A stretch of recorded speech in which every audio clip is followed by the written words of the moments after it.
Week 7 is behind us, and we are now into Week 8 of the fantasy season. And before we even get into this, it's just, let's acknowledge that's one, depressing, that it's already Week 8, and two, it's crazy because there's still so much you can do, so many things you need to do in Dynasty. So let's talk about that, right? We have 5 moves to make heading into Week 8 here. So the first move, I think this is an obvious one. Go out and add Darrell Henderson and add Royce Freeman where they are available. I stress that because Henderson's available in only like 40% of leagues on Sleeper.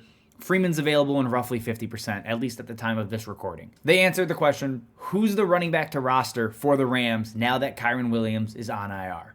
Well, Zach Evans did not touch the ball. I'm not even sure he saw a snap. Zach Evans is not the guy. I think that is painfully obvious at this point. Darrell Henderson is the 1A, Royce Freeman is the 1B, maybe Myles Gaskin gets mixed in next week, and this is a complete tangent, but if you roster Zach Evans, I'm not sure why at this point. If he can't get on the field after Cam Akers gets traded, after Kyren Williams goes on IR, after Ronnie Rivers goes on IR, he's not even the RB4. At this point, he looks to be the RB6, 7 maybe?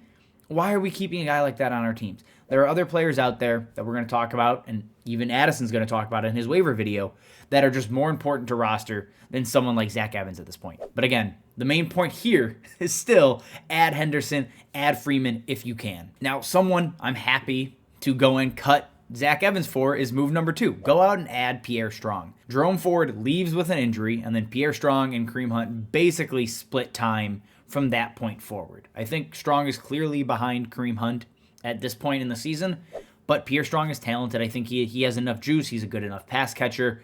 This Browns offense, if Deshaun Watson misses time, is going to lean on the run game heavily because, P.J. Walker's not good. DTR is a rookie still. So there's pieces that will probably limit them or prevent them from throwing a ton. That is going to lead to an uptick in usage for not only Kareem Hunt, who unfortunately is not widely available, but it's going to lead to an uptick in Pierre Strong should Jerome Ford miss an extended period of time. Now, getting away from kind of the waiver wire ads, move number 3, go out and trade for Josh Jacobs if you're a contending team. While he has not been spectacular by any stretch of the imagination for fantasy, is continuing to just dominate work in Las Vegas. He is the entire run game. He is basically everything out of the backfield. He is an RB2 with volume that carries RB1 upside. And the good news is Jimmy G is going to be back.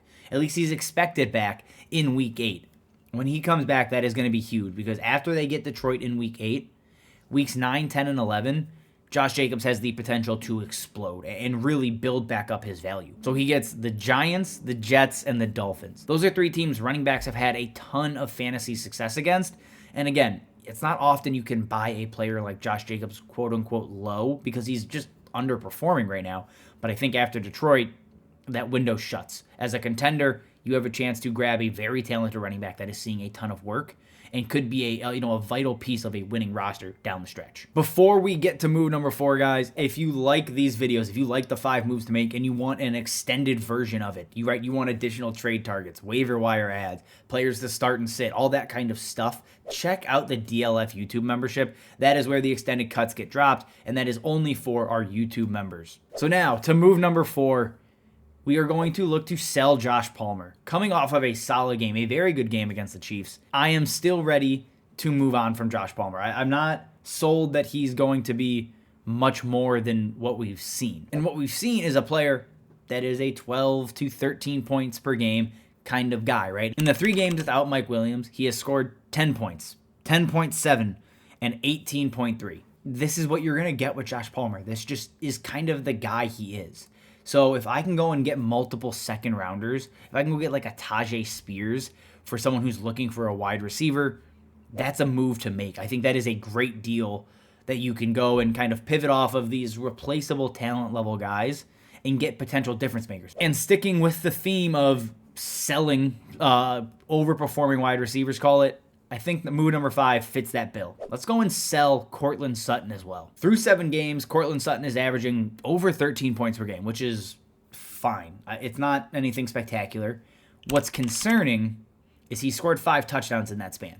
He's yet to top 20 points. He has only been over 7 targets once this season. The touchdowns, when they dry up, and they will dry up, Courtland Sutton is going to come crashing back to earth. Right now, he is a guy you couldn't sell before the season started. And I think I even talked about selling him a couple of weeks ago.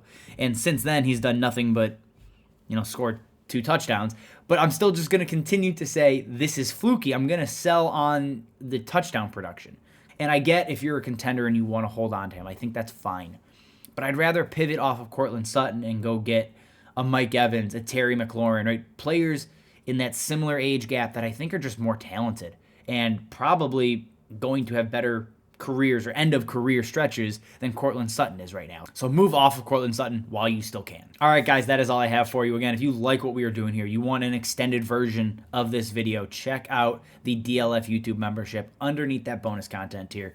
As always, thank you guys for watching, and we will see you next time.